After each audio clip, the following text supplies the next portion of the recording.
Hey hello viewers, welcome to Abbe's kingdom. ரீசெண்டாக பார்த்தீங்கன்னா நம்மளால் வீடியோ போட முடியல.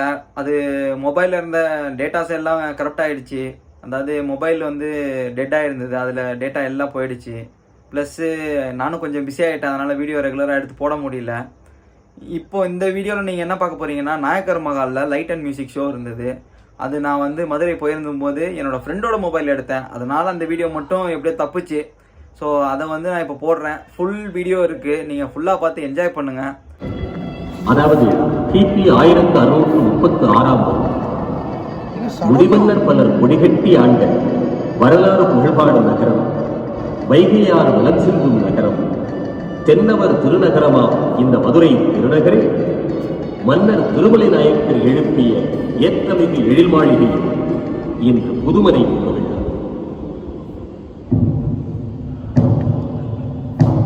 ஸ்ரீமன் மகாமண்டலேஸ்வரன் அரிய ராயர விபாடம் பாஷைக்கு தப்புவராய கண்டம் கண்ட நாடு கொண்ட நாடு கூடாதாம் பூர்வ பশ্চিಮ தட்சிண உத்தர சதுசமுத்திராதிபதி கஜவேட்டை கண்டருளி அடும் குடவிக்கு அருள் சுரக்கும் தாய்போல் பார்த்து வள்ளுவன் தந்த முப்பால் மொழியும் முழுதறிந்து இனிது ஆடும் ராஜாதி ராஜ ராஜ பரமேஸ்வரர் ராஜ கம்பீர ராஜ மார்த்தாண்ட ராஜ கோலாகல ஸ்ரீ முத்து திருமலை நாயக்கர் ஐயன்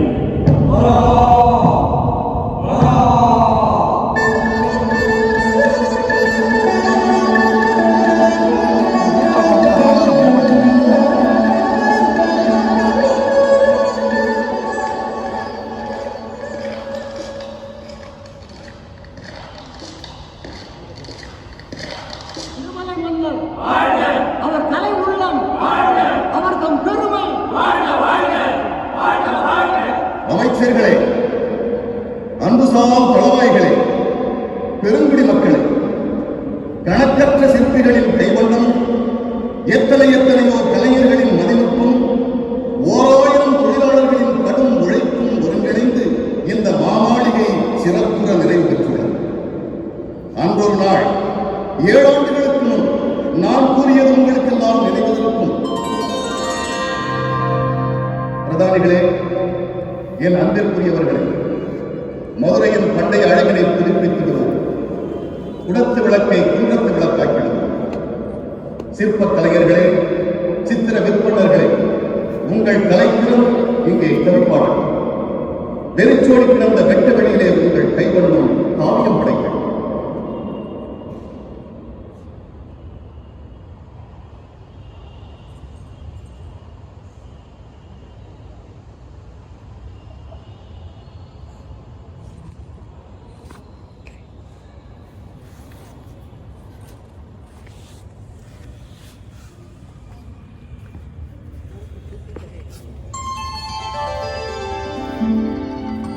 ஏழாண்டுகளுக்கு முன் என் ஆசை கலையினை எடுத்துரைத்தேன். அதனை நனவாக்கி எழில் சிந்தும் இந்த மாளிகையை அமைத்து தந்த உங்கள் அனைவருக்கும் எனது பாராட்டு.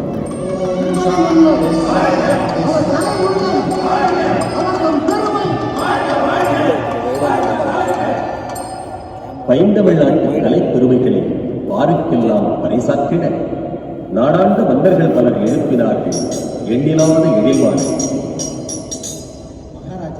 வணக்கம் மகாராஜா, மகாராணிகளே, கும்புறவங்க. எத்தனை உயிர் வளர்ந்து விட்டன தூண்கள். நாடெல்லாம் போற்றும் நமது மன்னரின் பெருமையை போல. தோழி ருத்ரா, இப்படி வாருங்க. அப்பப்பா, எவ்வளவு அகலம்! ஆமா சகோதரி, நமது மன்னரின் அடிமரத்திலே குடியிருக்கும் கரையாகத்தை போல. அதோ பாருங்கள், அங்கேதான் உங்கள் அந்த நாம் நிற்கின்ற இந்த மண்டபம் நிறைவு பெற்றதும் இதற்கு சொர்க்க விலாசம் என்று பெயரிட பொருத்தமாகத்தான் இல்லையா சகோதரி?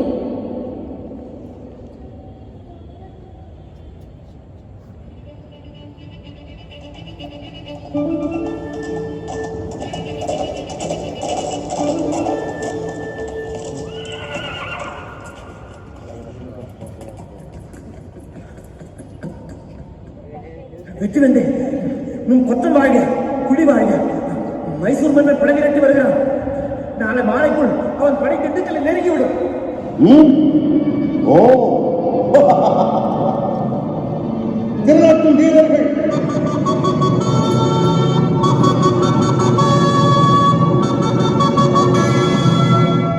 பதினெட்டும் முரசம் நடக்கட்டும் நம் படைகள்.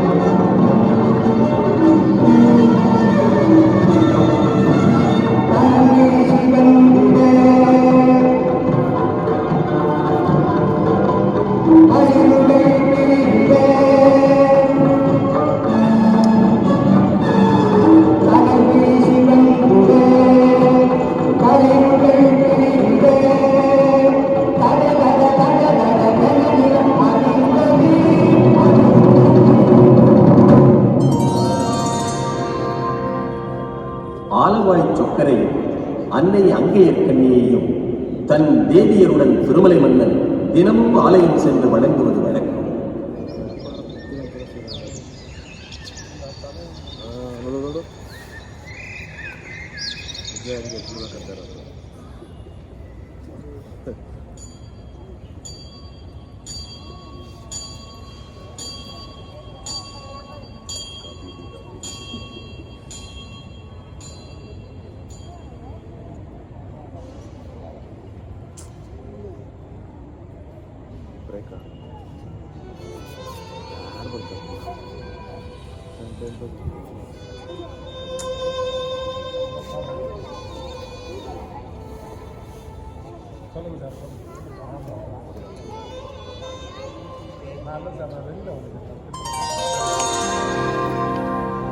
காலையில் வரவா அப்படியா? சரி சரி சரி. அதுக்கு அதான் இந்த ஐடிஐ ஒட்டியை வந்து ஐடிக்கு நேரம் முன்னாடி. சரிங்க சார், நான் வந்துடுறதுன்னா வந்துடுறேன். நேராக கூட வந்துடுறேன் ஸ்டேஷனுக்கு. லைட் அண்ட் மியூசிக்னு சொன்னா காது கேட்காத உங்களுக்கு. Okay okay okay. அப்போ நான் ருத்ரா, செய்தி தெரியுமே உங்களுக்கு? துரோகியாக மாறிவிட்டானாம் தளவாய் ராமப்பையன். மைசூர் மன்னனை முறியடித்த வெற்றி வரியிலே அரங்கன நாயக்கருடன் சேர்ந்து மதுரை மீது படையெடுக்கப் போகிறானாம். அரியாசனத்தை கைப்பற்றப் போகிறான். உங்களுக்கும் அவர்களுக்கும் இடையே பகை வளர்க்க இது பொறாமைக்காரர்கள் செய்த சதியாக கூட இருக்க முடியாது. மதுரைக்கு உடனே திரும்பவும் என்று நாயக்க கட்டளையை மறுக்க மாட்டான். அதை கொண்டு சென்ற வீரனின் கரங்களை கொண்டவா கொண்டு கொடுத்தான் ராமன். அவனுக்கோ அவன் குடிவரத்திற்கோ நான் அவன் நெஞ்சிலும் மச்சம் குடிபுகுந்து விட்டதே. அது என்பதுதான் உங்களுக்கு பிடித்தமான இசை கேளுங்கள். மனதில் அமைதி நிலவட்டும்.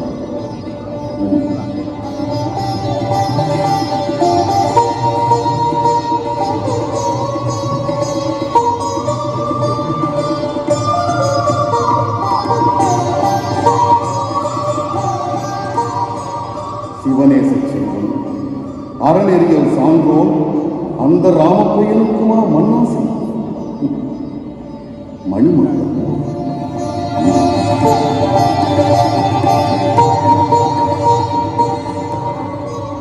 திருமலை மன்னர் வாழ்க.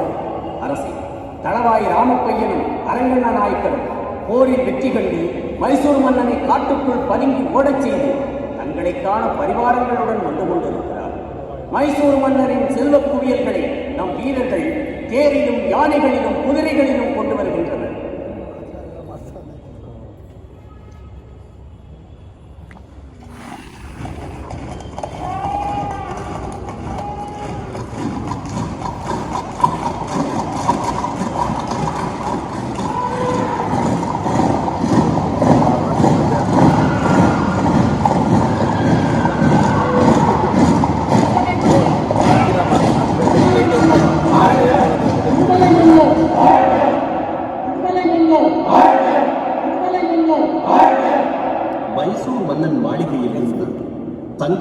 மாளிகைகள், சந்தனக் கட்டைகள், ஆபரணப் பேடைகள், அத்தனை செல்வங்களையும் அள்ளி வந்தார், அரசருக்கு அர்ப்பணித்தார். அரசே, தங்கள் பொன்னான மனிதரை என் மீது சந்தேகம் எழுப்பியிருக்கிறது. இனிமேலும் நான் அதனை பிறந்த உண்டாவில் சதுவேதி நகரத்திற்கே தளவாய் ராமப்பையரை நடந்தவற்றையெல்லாம் ஒரு கனவாக நடந்தது. நீரில்லாமல் நான் அன்று கப்பம் கட்ட மறுத்த திருவிதாங்கூர் மன்னன் கேரளவர்மனை சிறைப்பிடித்தீர். இன்று மமதைக்காரன் மைசூரானை முறியடித்து தளவாய் தொடர்ந்து எனக்கு நீர் வாழாகவும் கேடயமாகவும் இருக்க வேண்டும். இது என் அன்பு கட்டளை. நீர் போக முடியும். பூமி பெண் மஞ்சள் நீராடும் மாலை போது இரவின் சந்திப்புக்கு தூதாக முந்திக் கொண்டு வரும் அந்தியும் சாய்கிறது. இரவு வருகிறது.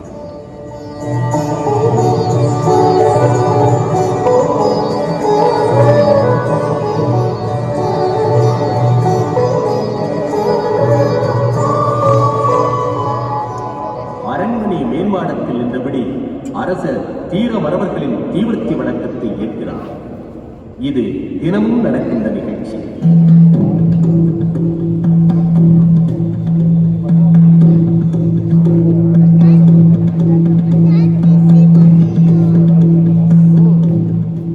மாளிகையின் நாடக சாலையிலிருந்து அவ்வப்போது சொர்க்கம் வந்துள்ளது.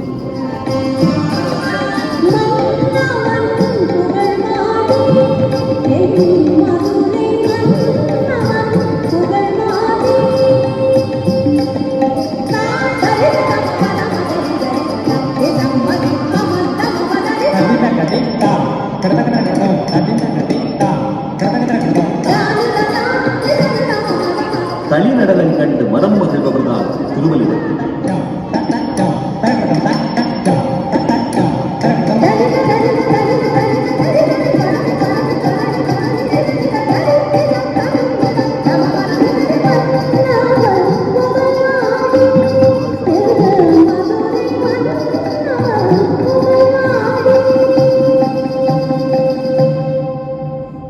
மதுரை மாநகரை அலங்கரிக்கின்ற காட்சிகளில் ஒன்று வண்டியூரில் ஒரு சின்னஞ்சிறு சமுத்திரம் போல் திருமலை மன்னர் அமைத்த தெப்பக்குளமாகும்.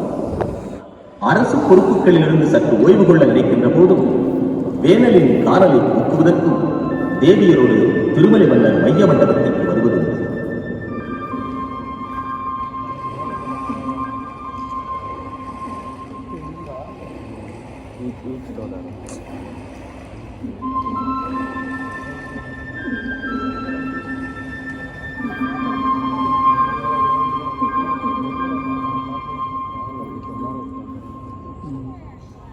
மன்னவா, இதென்ன கற்பனையா, கைத்திறனா, ஒப்பனையா என்று காண்பவர் வியக்கும் வண்ணம் மாளிகையைத்தான் அமைத்தீர்கள் என்றார்.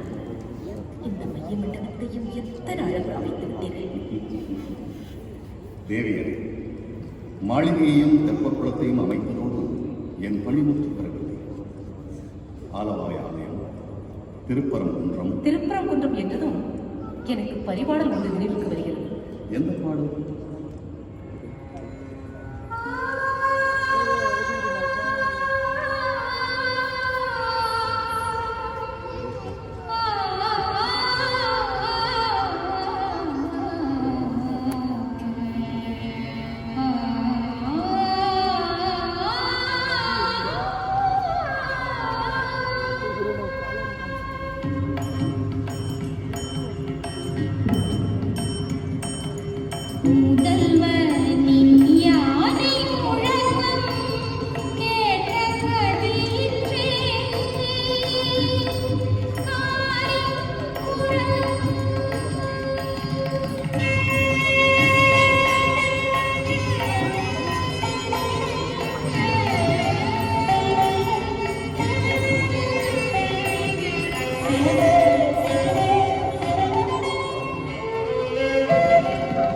Thank you.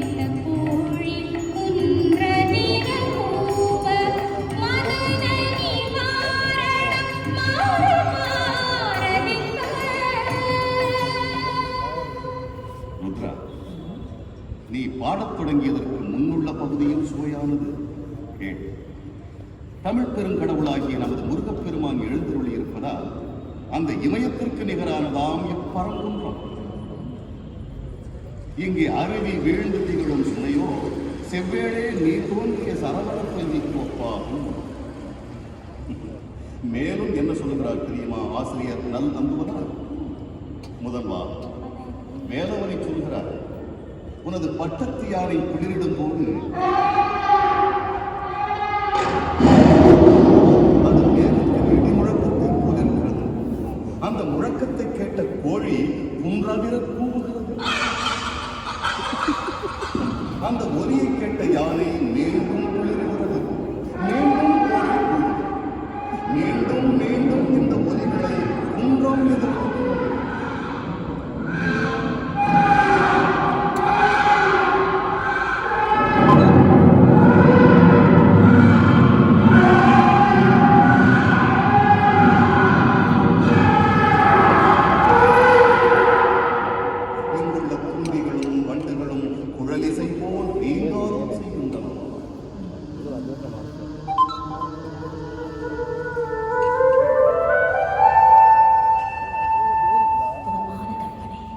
அதிசயிப்பதற்கு என்ன இருக்கிறது என்றால், மண்ணின் பெருமை, மண் ஆண்ட மன்னர்களின் பெருமை, மன்னர்கள் வளர்த்த சங்கத்தின் பெருமை, சங்கம் கொண்ட குலம்.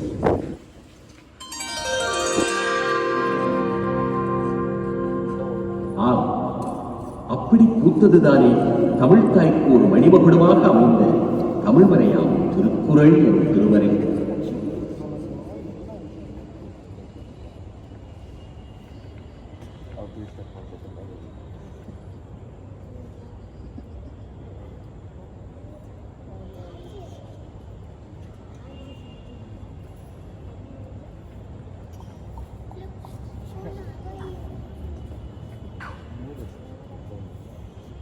ஆஹா ஆஹா, இதுவென்றோ தமிழ் மறை.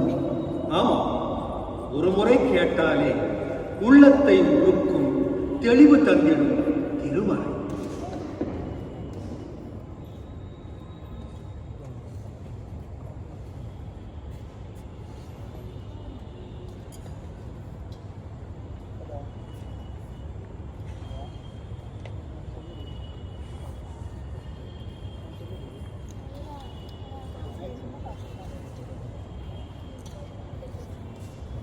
ஒவ்வொரு குறளும் ஒரு கடுகு போல். ஆமா, அறிவுக்கடலையே குடித்து முடித்த அகத்திய கடுகு.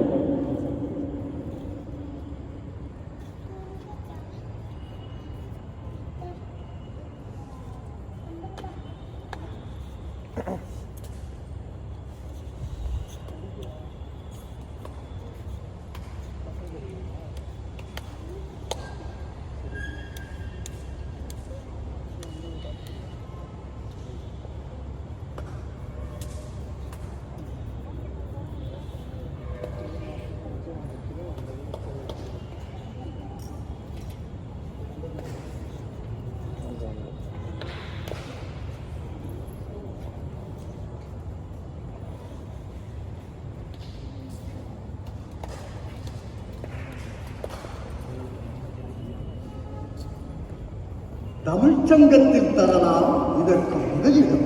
வள்ளுவருக்கு சூட்டலாம் வைர மணிமம். புலவர் பெருமக்களை போற்றி புகழ்ந்த வித்தகர் மட்டுமல்ல, வெற்றிகள் பல குவித்த கொத்தவர் மட்டுமல்ல, கட்டிடங்கள் எழுப்பும் கலைமனம் படைத்த கற்பனையாளர் மட்டுமல்ல திருமலை மன்னர். வீரத்தை விளையாட்டாக கருதியவர், விளையாட்டிலும் வீரத்தை கண்டவர். பரிவாரங்களோடு அவர் பல சமயங்களில் வேட்டைக்கு செல்வார்.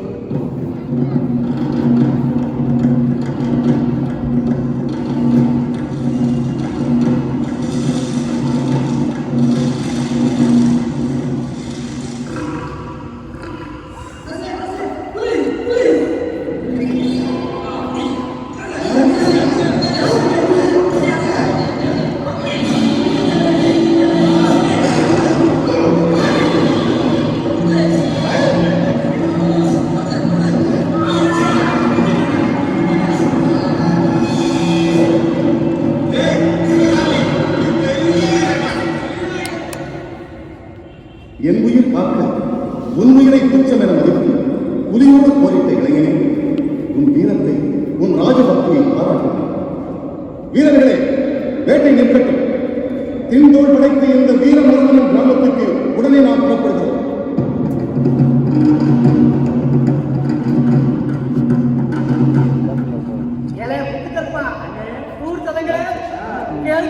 திருமணநாயக்க மகாராஜா மன்னர் நம்ம ஊருக்கு வர்றதுன்னா நாம ரொம்ப கொடுத்து வச்சிருக்கணும். வாங்க வாங்க, அவங்கள ராஜ மரியாதையோட வரவேற்போம்.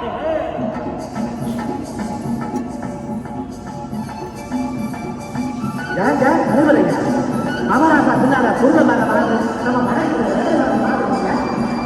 என்ன அவனே தான் ராச மரியாதையோட கூட்டிட்டு வராங்க.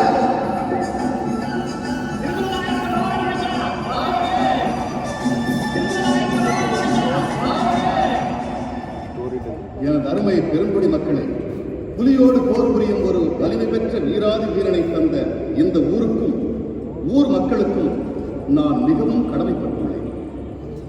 என்னை காத்த வீரமரவனுக்கும் அவன் பரம்பரைக்கும் இந்த ஊரையும் அதனை சுற்றியுள்ள கிராமங்களையும் பரிசாக தருகிறேன்.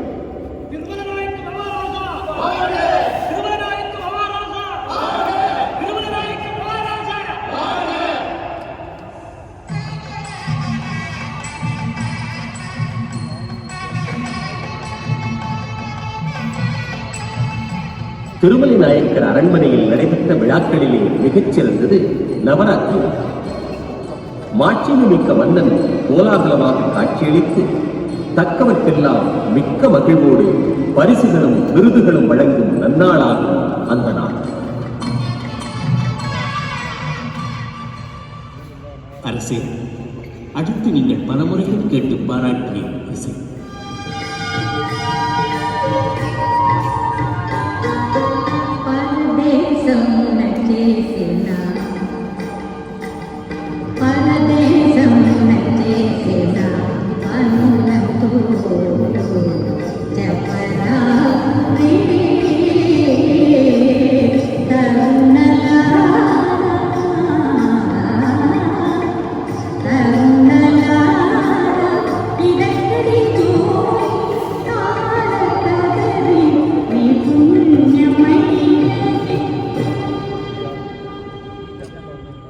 புகழ்சேர கோலோச்சிய தமிழ்வேந்தர் வெளிவந்த திருமலை நாயக்க மன்னர் ஆட்சியிலே வரலாற்று பெருமை பெற்றது அங்கேயர் கண்ணியின் ஆலயங்களில் வான குளிர் நிலவோ வைய தமிழ் காற்றோ தேனோ பாலோ தித்திக்கும் கனிச்சுவையோ என ஊனும் உயிரும் உருக குமரகுருவர் பிள்ளைத்தமிழ் பாடினார்.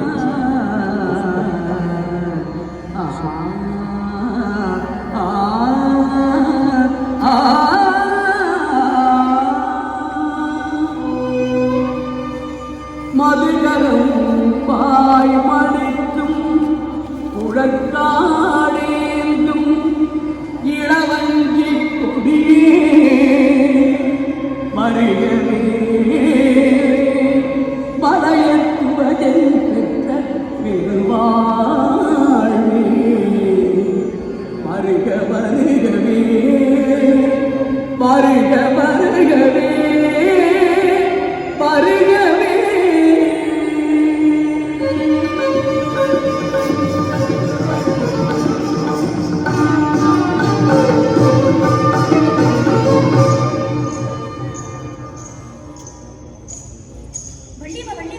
அங்க பாரு, தேவி சன்னிதானத்து பக்கத்துல இருந்து ஒரு அழகான குழந்தை வருது பாரு. ஆமா, அது நடக்கிற நடையே ஒரு அழகா இருக்குதில்லை? அட, கழுத்துல இருக்கிற மாலைய கழட்டி புலவர் கழுத்துல போடுதே, அவருக்கு பரிசு கொடுக்கிற மாதிரி. இது என்ன அதிசயம் வள்ளியம்மே? மாலைய போட்டதும் குழந்தை திடீர்னு காணாம போச்சுது. ஆமா, புலவர் பெருமாள், சுவரில் எழுதி வைத்த சித்திரங்கள் சுண்ணாம்புக்காரையோடு உதிர்ந்துவிடும். உள்ளச்சுவரில் உயிரோவியமாய் வரைந்த உங்கள் பிள்ளைத்தமிழோ காலத்தை வென்று கடைசி வரை நிலைத்திருக்கும். கட்டிடக்கலை வல்லுநர்கள் எழுப்பிய கட்டழகு மாளிகைக்குள் கள்வர் புக முடியாதென சூழ் உரைத்தனர். அதை கட்டி முடித்தவர். அதனை சோதிக்க எண்ணினார் திருமலை மன்னர்.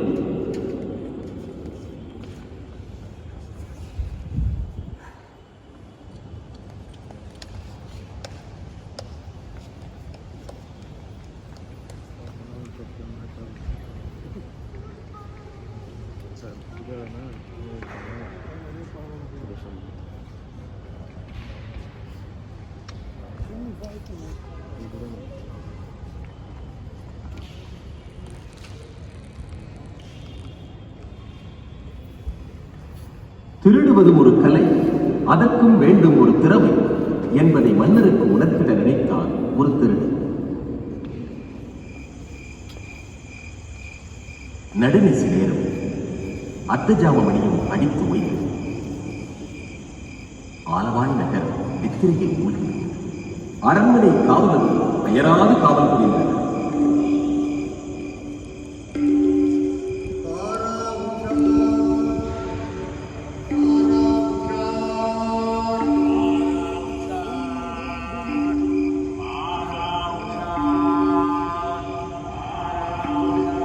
மாளிகையின் வெளிச்சுவத்தின் மீது உடும்பொன்றை எரிந்தால் கள்வன்.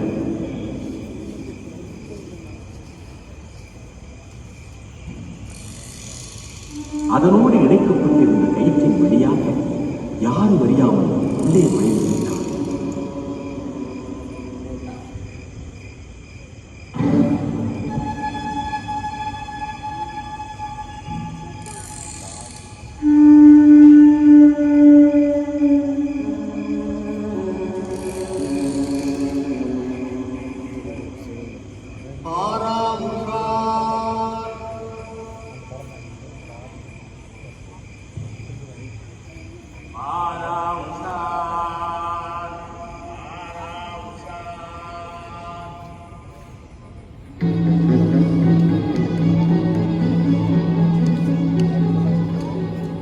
கள்வனே, இந்த மாளிகை எவருமே நுழைந்திட முடியாத அரண் என்று கூறினர் கட்டிடக்கலை வல்லுநர். ஆனால் கனத்த காவலையும் பலத்த பாதுகாப்பையும் மீறி நுழைந்தாய், களவும் புரிந்தாய். மெச்சுகிறேன் உன் திறமை. நீலகண்ட தீட்சவரே, இவன் தீரன். நாம் வாக்களித்தபடியே பரிசுக்குரியவன். இவனுக்கு 7 கிராமங்கள் வழங்கப்படும். திருமலை மன்னன் ஆட்சியிலே இப்படி ஒரு சம்பவம் நடந்ததாக செவிவழி வந்த கதை ஒன்று உண்டு.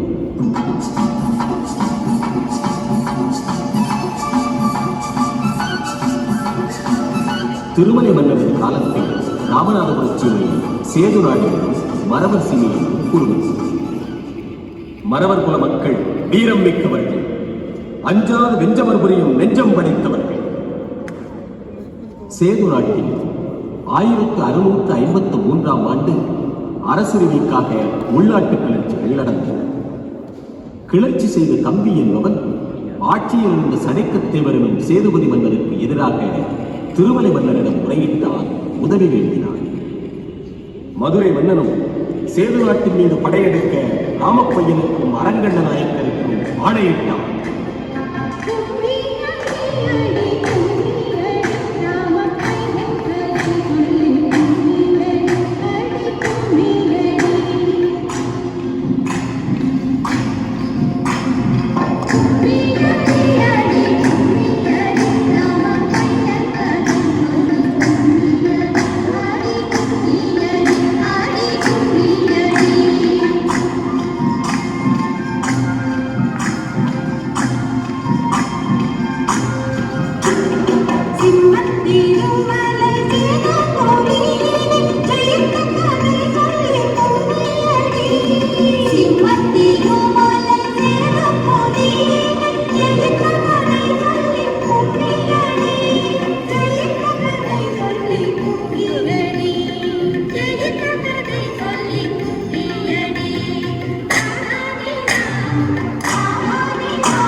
சேது நாட்டு மன்னர் சடைக்கத்தேவருடைய மருமகன் வன்னியத்தேவன் வீராதி வீரன், களம்பல கண்டவன். அவன் இருந்தவரை வெற்றியும் தோல்வியும் மாறி மாறி உருண்டோடின. வீரன் வன்னியத்தேவனும் ஆண்டு போக சேது நாட்டின் அதிபதி சரணடைந்து விட்டார். திருமலை மன்னர் முன்னே கொண்டு வரப்பட்டார்.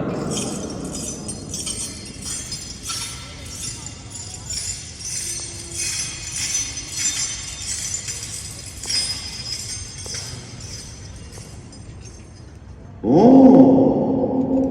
நீதான் சேது நாட்டிலே ஏறு நடை போட்டு திரிந்த சடைக்க தேவனா?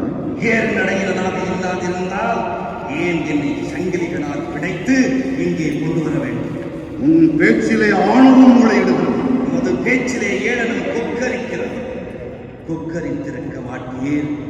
என் மருகன் மன்னியன் உயிரோடு இருந்திருந்தார். சிறையில தள்ளுங்கள் இந்த திமிர் கொண்ட சேது நாட்டானை. பின்னர் சேது நாட்டின் அரசியல் பற்றிய உண்மைகளை அறிந்த திருமலை மன்னன் சேதுபதி சடைக்கத்தேவரை விடுவித்தது மட்டுமல்லாமல் சேது நாட்டை மீண்டும் வாழ பெருந்தன்மையோடு அனுப்பி வைத்தார்.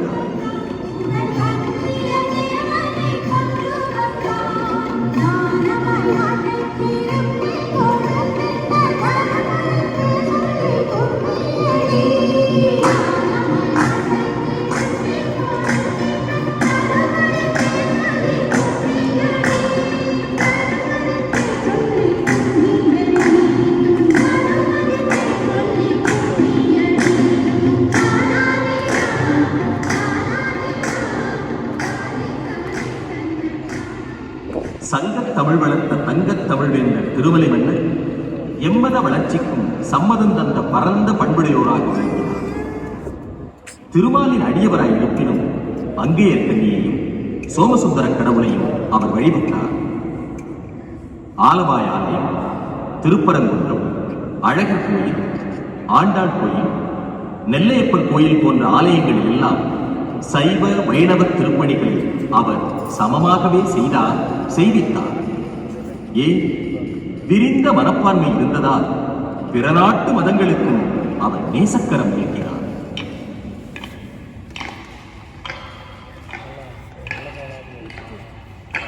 காவலா வாழ், இறைவனுக்கு திருவருள் நின்பார் நிறையட்டும். வருக வருக இயேசு மத போதகரே, ராபர்ட் டி மொபிலி அவர்களே வருக. மீண்டும் எமைக்கான வந்தமைக்கு மெத்த மகிழ்ச்சி. இனியவரே, நீங்கள் மேல் நாட்டவர் என்றாலும் காவி உடை தோல், கட்டை அடிமீதி காலில், சந்தனம் பொட்டு நெற்றி. உங்கள் தவக்கோலம் தமிழ் கோலமாயிருப்பதை காண கண்களுக்கு கவர்ச்சி, எண்ணத்திலே தமிழ் மண்ணும் இம்மண்ணில் வளர்ந்த தமிழ், தமிழில் பேசும் மக்கள், மக்கள் தம் பண்பும் பண்பில் எழுந்த கலாச்சாரங்கள் என்னை அத்துணை கவர்ந்து விட்டன. வளமான தமிழில் இனிமையாக மொழி சுத்தமாக பேசுகிறவர்களே, பல்லாண்டுகள் இந்த நாட்டிய வாழ்வு தமிழ் மொழியில் மனதை பறிகொடுத்து தாய்மொழியாகிய இத்தாலிய மொழியையே மறந்துவிட்டவரா? உடன் வந்திருப்பவர்கள் யார்? எங்கள் மத குருக்களின் இசைக்குழு. எந்த நாட்டு இசையானாலும் நன்றிசை என்றால் ரசிக்கின்ற பாராட்டுகின்ற கலை ஆர்வம் கொண்டவர் அமைத்தாங்க. அதனால் இசை விருந்து வழங்க வந்தனரோ? மகிழ்ச்சி மகிழ்ச்சி, மெத்த மகிழ்ச்சி. தொடர்ந்து கூறுங்களேன்.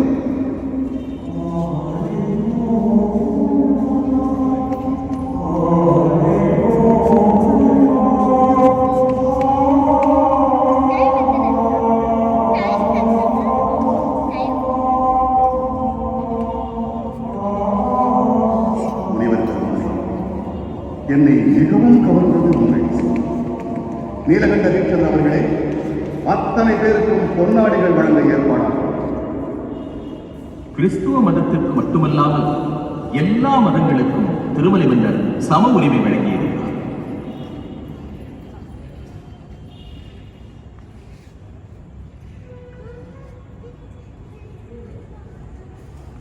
தனது அமைச்சர் நீலகண்ட தீட்சிதர் இயற்றிய வடமொழி பாடல்களை பாடக் கேட்டு திருமலை மன்னர் அடிக்கடி அகமகிழ்ந்தார்.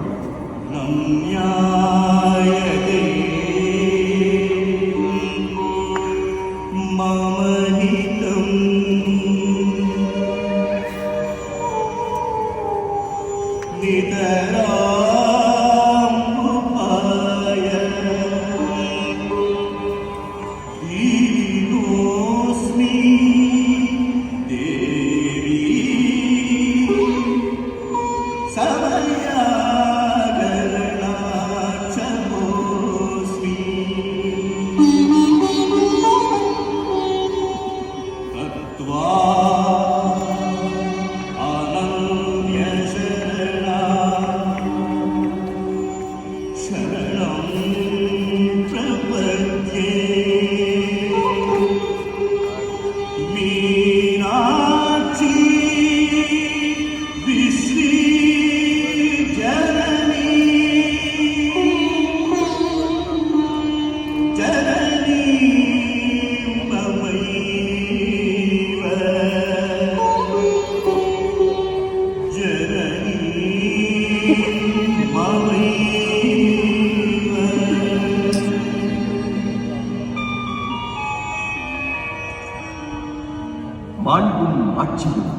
வீரமும் பெரும் புகழும் எங்கே குடிகொண்டுள்ளதோ அங்கே பகையும் பொறாமையும் நிழல் போல் தொடருமென்றோ.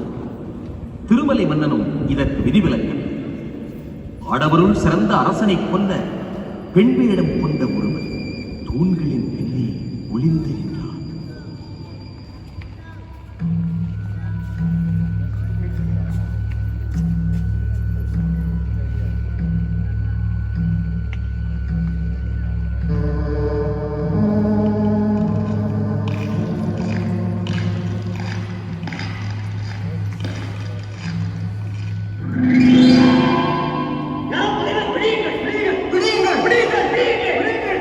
என் உயிரை கவர வந்தவனே, யார் நீ?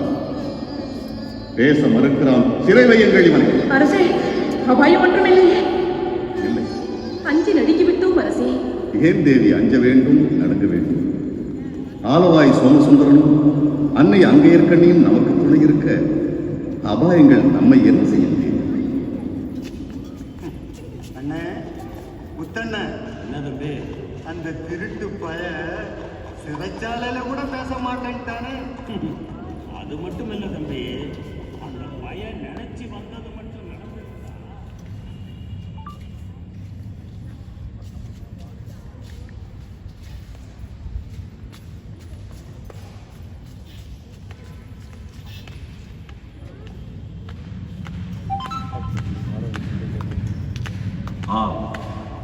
மைசூர் மன்னனாகிய கண்டிரவன் அரசராஜா முன்னாள் பகை மறக்கவில்லை.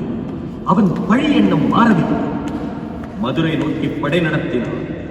எவ்வித எதிர்ப்புமின்றி சத்தியமங்கலத்தை தாண்டி முன்னேறிவிட்டான். வழியெங்கும் கொலை கொள்ளை என்ற கொடுமைகள் புரிந்தான்.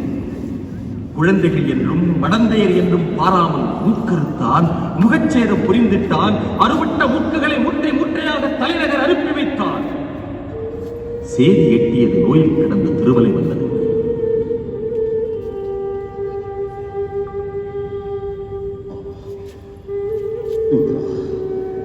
நோயால் வாடி படுக்கையில் கிடக்கும் இந்த நேரத்தில் படையெடுத்துள்ளான் பகைவன்.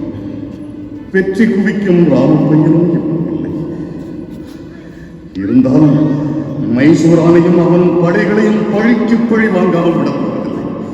அவர்கள் மூக்குகளை மட்டுமல்ல, நாக்குகளையும் ரகுநாத சேதுபதிக்கு ஓலை அனுப்பச்சோம். படை நடத்தி செல்லட்டும், பழிக்கு பழி வாங்கட்டும்.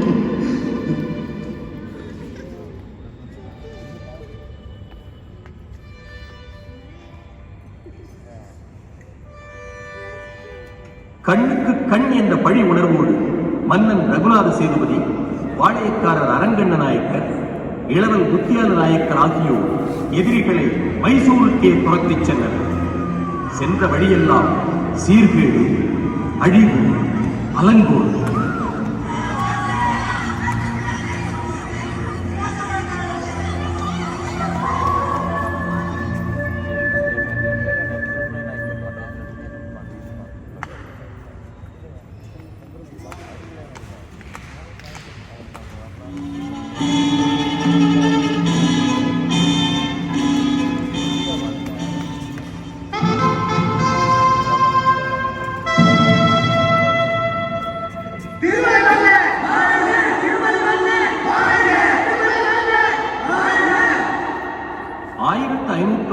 ஆண்டு முதல் ஏறத்தாழ 200 ஆண்டுகள் ஆட்சி புரிந்த நாயக்கர் பரம்பரையின் 7வது மன்னர் திருமலை நாயக்கர். அந்த பரம்பரையின் தோற்றமே ஒரு வீரக்கதை, தியாகக்கதை. அன்றொரு நாள் விஜயநகரை ஆண்ட கிருஷ்ணதேவராயர் அவையிலே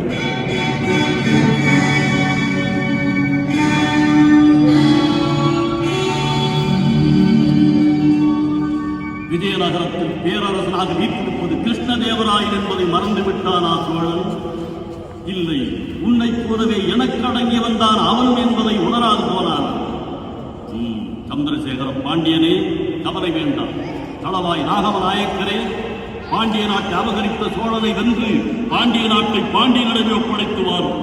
மதுரைக்கு புறப்படும் படைகளோடு சென்றார் ராகவ நாயக்கர், வென்றார் வீரசேகர சோழனை. ஆனால் பேரரசனின் ஆணைக்கு மாறாக தானே பாண்டிய நாட்டு மன்னனாக மணிமுடி தரித்துக் கொண்டார். செய்தி கேட்டு சிறங்கொண்டெழுந்தான் விஜய சாம்ராஜ்ய சக்கரவர்த்தி.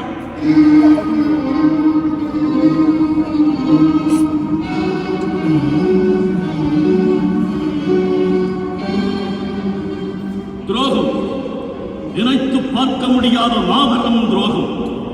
வஞ்சித்து விட்டான் நாகவன். அவனை சிறைப்பிடிக்க வேண்டும், இங்கே கட்டி இழுத்து வர வேண்டும். மற்ற மண்டலாதிபதிகளுக்கெல்லாம் பாடமாக அவனுக்கு மிகக் கொடிய தண்டனையை வழங்க வேண்டும். உங்களில் யார் போகிறீர்கள் மதுரைக்கு? ஏன் இந்த மௌனம்? எண்டி செய்யும் போற்றும் விஜய சாம்ராஜ்யம் இதுவரை கண்டிராத களங்கத்தை துளைக்க எவன் முன்வராது இருப்பது ஏன்? அச்சமா? கோழைகளா நீங்கள்? மன்னர் மன்னவா, நான் போகிறேன் மதுரைக்கு. நீயா? உன் தந்தை நாகவனை கைது செய்ய நீயா போகிறார்? ஆம் வேந்தே, நாகமநாயக்க தவமிருந்து பெற்றெடுத்த மகனாக அல்ல, தங்களின் உப்பை உண்ட கடமை வீரனாக. தந்தையை சிறைப்பிடிக்க மைந்தனே சென்றான். சிறைப்பிடித்தான். மாமன்னன் முன்னே கைதியாக நிறுத்தினான். விஸ்வநாதா, ராஜ விசுவாசத்திற்கு உதாரணமாக நிற்கும் மாவீரா, நீ நாகமநாயக்கரை வென்றது பெரிதல்ல, தந்தை பாசத்தியை வென்றாயே. இது வரலாறு காணாத வரலாறு. பார், உன் முகம் காண முடியாமல், என் முகமும் காண முடியாமல் தலை கவிழ்ந்து நிற்கிறார் நாகம். விஸ்வநாதா, நீ பெரும் மதிப்பிற்குரியவன் மட்டுமல்ல, வெகுமதிகளுக்கும் உரியவன். எதுவும் தருகிறேன் உனக்கு. பெரிதிலும் பெரிதாக கே என்ன வேண்டும்? எனக்கு தந்தை வேண்டும். கிருஷ்ணா நதி முதல் குமரி கடல் வரை அலைகள் கூட புகழ்பாடும் மன்னர் மன்னவா, தந்தையை மன்னித்து அவரை விடுதலை செய்ய வேண்டுகிறேன். நல்லது வீரனே, நாகமநாயக்கரை மன்னித்தோம். பேரரசே, நன்றி. இனி நான் ஒன்று கூற அனுமதி வேண்டுகிறேன். சொல் விஸ்வநாதா. என் தந்தை மதுரையிலே மணிமுடி அணிந்து கொண்டது முற்றிலும் சரியே. ஏன் அப்படி சொல்லுகிறாய்? அல்லவென்றால் சோழனின் கிளர்ச்சி அங்கே தொடர்ந்து நடந்திருக்கும். நிலைமைகள் சரியாக மறைதான் என் தந்தை ஆட்சி பொறுப்பிலே இருக்கிறார். அப்படியா? நீயே சொல்லும் போது அதுவே நான் உண்மையாக இருக்க வேண்டும். ஆகவரே, நீரே இனி பாண்டிய நாட்டிற்கு அதிபதி. வேண்டே, மன்னிக்க வேண்டுகிறேன். என் மகனே அதற்குரியவன், தகுதி படைத்தவன். ஆமா ஆமா விஸ்வநாதா, இனி மாமதுரையின் அரியணை உனக்கே உரியதாகும்.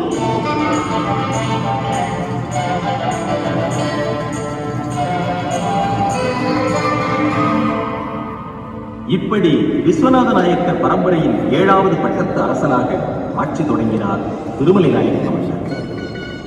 கொங்கு நாடு முதல் குமரிமுனை வரை, காவிரி தீரம் முதல் ராமேஸ்வர கடலோரம் வரை களம்பல கண்டவராக, மாதத்துக்கு ஒரு விழா கண்டவராக, மாசி, சித்திரை, ஆவணி என்று விழாவிற்கு ஒரு வீதி கண்டவராக, தான் பிறந்த தைப்பூச நன்னாளில் தென்னகத்திலேயே பெரிதாக தானமைத்த குளத்தில் தெப்பத் திருவிழா கண்டவராக, வைகாசி வசந்த விழா, ஆனி திருவிழா, நவராத்திரி விழா, சித்திரை திருவிழா, செங்கோல் விழா என்று மதுரை நகரமே விழாக்கு மூலம் காணச் செய்தவராக, அவர் கட்டி வைத்த திருக்கோயில்கள், கலை மாளிகைகள், வெட்டி வைத்த குளங்கள், பூமி தேவியின் நெற்றிக்கு பொட்டு வைத்தார் போன்ற புது மண்டபத்தை அமைத்தவராக, வடக்கே யமுனைக்கரையில் தாஜ்மஹால் என்றால், தெற்கே வையைக்கரையில் திருமலை நாயக்கர் திருமகாலை வந்தவராக வாழ்ந்து, தேர்ந்தமிழ் நாட்டின் பார்ப்புகள் வேந்தரில் ஒருவராக நமது நெஞ்சங்களிலே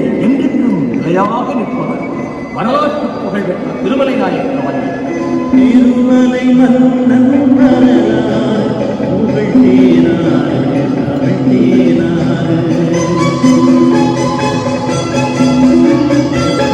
திருமலை மன்னன்